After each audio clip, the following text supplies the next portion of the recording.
People, welcome back to Politricks Watch. This is Sir P. Now, today I'm going to talk about a member of the Stone Crusher gang. One that was so brutal, so vicious, that you could say him basically went above and beyond badness. See, there is like your typical 87 criminal.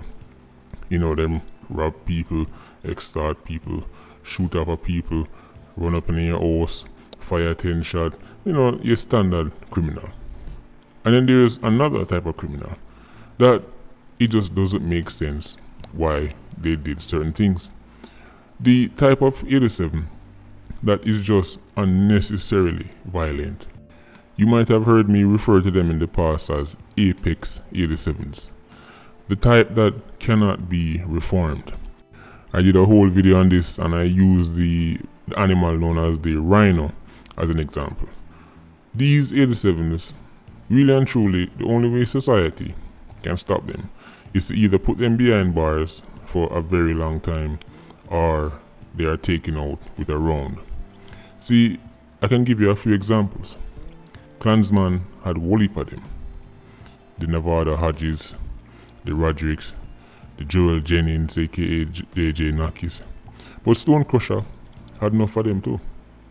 Stone Crusher was full of Apex 87s. But even in an organization as violent and as deadly as Stone Crusher, this youth, who I'm going to talk about today, stand out. You might have heard in my Mobile video where I said he had a passion for people's heads and he wasn't an hairdresser. See, this youth, Delano Bigga Crime Williams, is one of the most evil youths Jamaica has ever produced.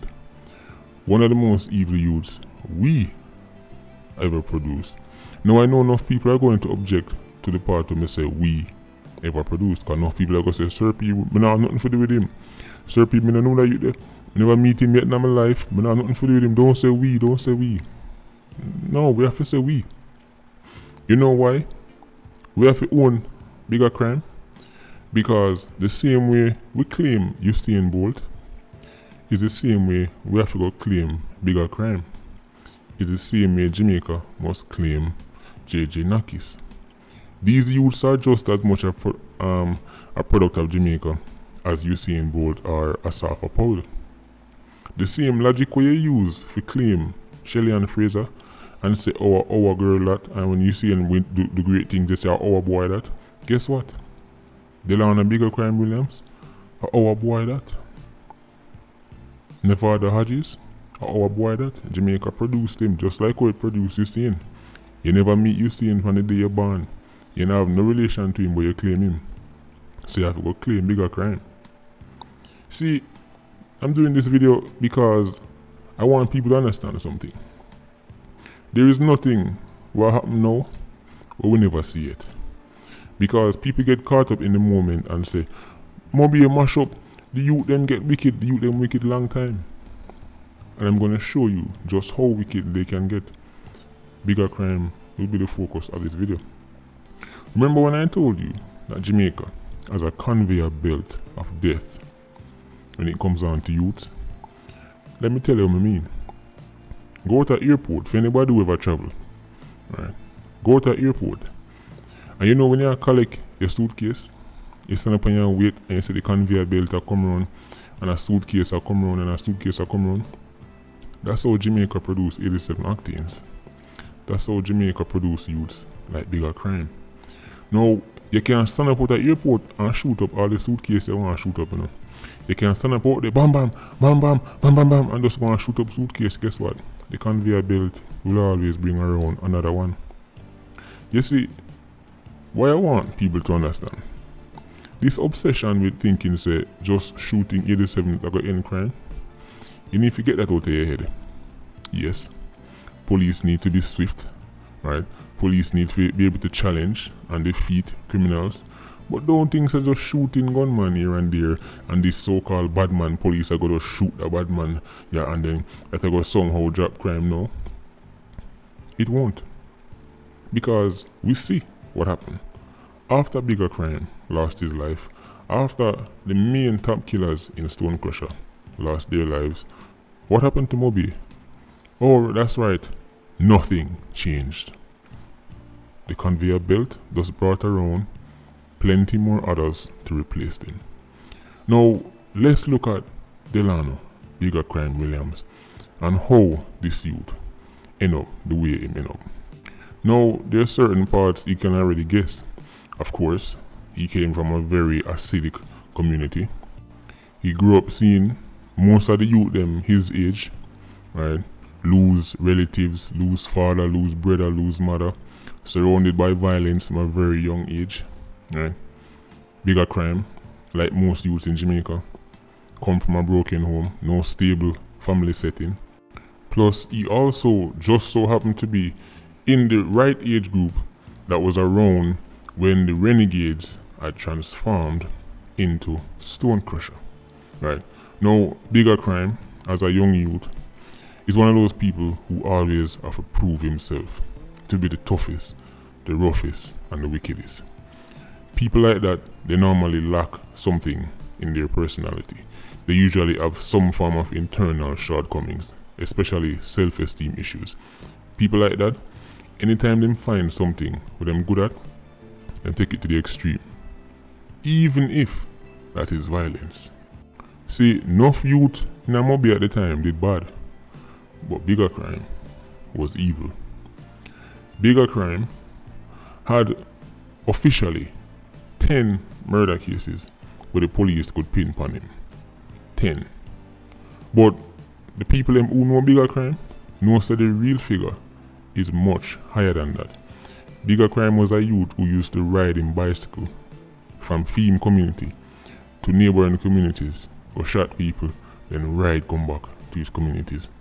Violence became the norm for him. Bigga crime was not satisfied with shooting one people. When him go on ops, it have to be some double killings, triple killings, lock up in a vehicle, burn up the vehicle, limb off head, fling with head, carry head go in a square, go put on chair. That is the kind of person Delano Bigga Crime Williams was. Even the other Stone Crusher man them were nervous around Bigga crime. He was impulsive, and his taste and lust for violence was extraordinary, especially considering his young age. Bigga crime was also not afraid to challenge police. Now, people have to understand this. There was a time in Jamaica when even the baddest man them never really want to take on the security forces. Bigga crime laugh at the idea of challenging police. Matter of fact, I'm going to give you one of the most embarrassing stories that JCF really, you have to really know some police, especially mobile police, who really close to you for them tell you this story. Police actually go for Bigga crime one day, as in they restrained him. Them hold on upon him and them are carry him in. And Bigga crime boys them see what go on and started to challenge the police with assault rifles. The police had to let go Bigga crime to save their own life. Ask mobile people them about that story there. Ask mobile people them. Go down on Norwood. If you know anybody from Norwood, ask them about that story there. The police them go for Bigga crime and I carry me in, and the man them start turning down upon the police and them have to let go Bigga crime. That is very, very rare. A matter of fact, in Jamaica, I can't think of many incidents where something like that has ever happened. Even with the bodies that man them, right? You hear about them thing then in Mexico. All the time you hear say Mexican man them go for this and them hold on power Mexican done, but then the cartel them make the police them have to let go the Mexican done. That happened right here in Jamaica. That was the level of violence that Bigga crime and his team were willing to carry out against security forces. They had no respect for the law. None. Bigga crime was also a big fan of the AR-15, M16 platform. As a matter of fact, the day when he lost his life, which was the May 21st, right, 2006, he actually had an assault rifle on him, an AR-15 A2. He didn't even bother scratching off the serial number. He didn't even, the serial number was still in check, and I've always wondered why them never run it and see them could have traced it back to where it come from. Right. But anyway, on May 21st, 2006, police them say, according the official police story, is that them see a vehicle travel with 4 men, them tell it to stop, the vehicle did not stop, then there was a shootout and bigger crime, and the next youth named McLennan ended up losing his life. Roy McLennan was 20 years old. He also came from Norwood. But see, the unofficial version is that police them mash up bigger crime. People, understand this. Bigger crime was on his way to carry out an ops. As a matter of fact, the official word on the streets is that bigger crime was on his way to kill a police. But they received the intel that he was on his way to kill the police. And them take him out first. See, the magazine where them find in a bigger crime rifle, it wasn't your standard 30 round M16 or AR-15 magazine, no. This magazine was capable of holding 50 rounds. You see, because bigger crime was a top man and a stone crusher, he had his pick of which weapons he want, which magazines he want. He could just take out the best of the best. And let me tell you this right now, there are members of the security forces in Jamaica, JDF and JCF, who have never seen or touched a M16 AR-15 magazine that can hold 50 rounds. A show alone enough people say that bigger crime had one of those, right? And understand this, in the vehicle that he was traveling, guess what them find, people? Them find 2 containers of gasoline, hacksaw blade, a jackhammer, and beer machete. You already know what his plans were. That is the type of person Delano Bigger Crime Williams was. He wasn't content with just shooting you. No, he must limb you up, burn you up, dash the party over here so, dash the limb over here so. This youth took crime and violence to a whole different level. But then again, you don't hear his name. His name is literally Bigger Crime. Do you know how vicious you have to be in an organization full of criminals to be given a title Bigger Crime? Okay, think about this. Imagine being in an organization full of track stars, full of sprinters, and your nickname is Bigger Runner. That's how you know you're a different breed. This youth was called Bigger Crime in an organization that committed crime. And here's the thing. When Bigger Crime lost his life, it was celebrated as a victory in the sense that, see, we're making progress. Because if we can get rid of somebody like Bigger Crime, then Mobile will be looking to go down the right path. People of Jamaica, people in the diaspora. Delano Bigger Crime Williams lost his life in 2006. We're now in 2020, 14 years later. Have you seen any progress in Mobile? Have you seen any changes in Mobile? No. Because as I said earlier in the video, it's a conveyor belt of death. For enough of those youths down there in Mobile, it's just a quick trip from the womb to the tomb, from the maternity ward to the graveyard. A very quick trip. Bigger Crime was able to cement his reputation as one of the most ruthless and vicious youths Jamaica has ever produced. Now you might be thinking, well, him there on long time for do so much damage. No. People, do you know Bigger Crime's age when he lost his life? He was 22. 22 years old. Bigger Crime barely turned man legally by the time he lose his life. And this was the case for enough other youths down there. Maybe people can tell about a youth named Jermaine Garden. Another vicious youth. Terrible. And this youth had a passion for challenging and shooting off a police. One of the most dangerous youths will come out of Stone Crusher. Do you want to know his age? 15. By the time him dead, 15. So how many more case studies do we need? How many more youths like Bigger Crime do we need? Because we're seeing the blueprint. It's the same backstory over and over. It's just different names, different garrison, different ends, different gangs, but if you look at the backstory of these youths, look at how they went from little boys who are play marble to man where there's a fling way on foot, head, left, right and center. See, it's all good and well celebrating when the security forces take out somebody like Bigga crime and we say yes, he'll be dead long time cause he's wicked. And yes, he was wicked. Bigga crime and youths like that, them deserve everything bad what people say about them. But what is the point if we're not going to take the learnings from that and try and apply it to prevent other youths from becoming Bigga crime? This is why I laugh at the whole crime plan. What is your crime plan? To stand up out at airport and shoot off at every suitcase you see?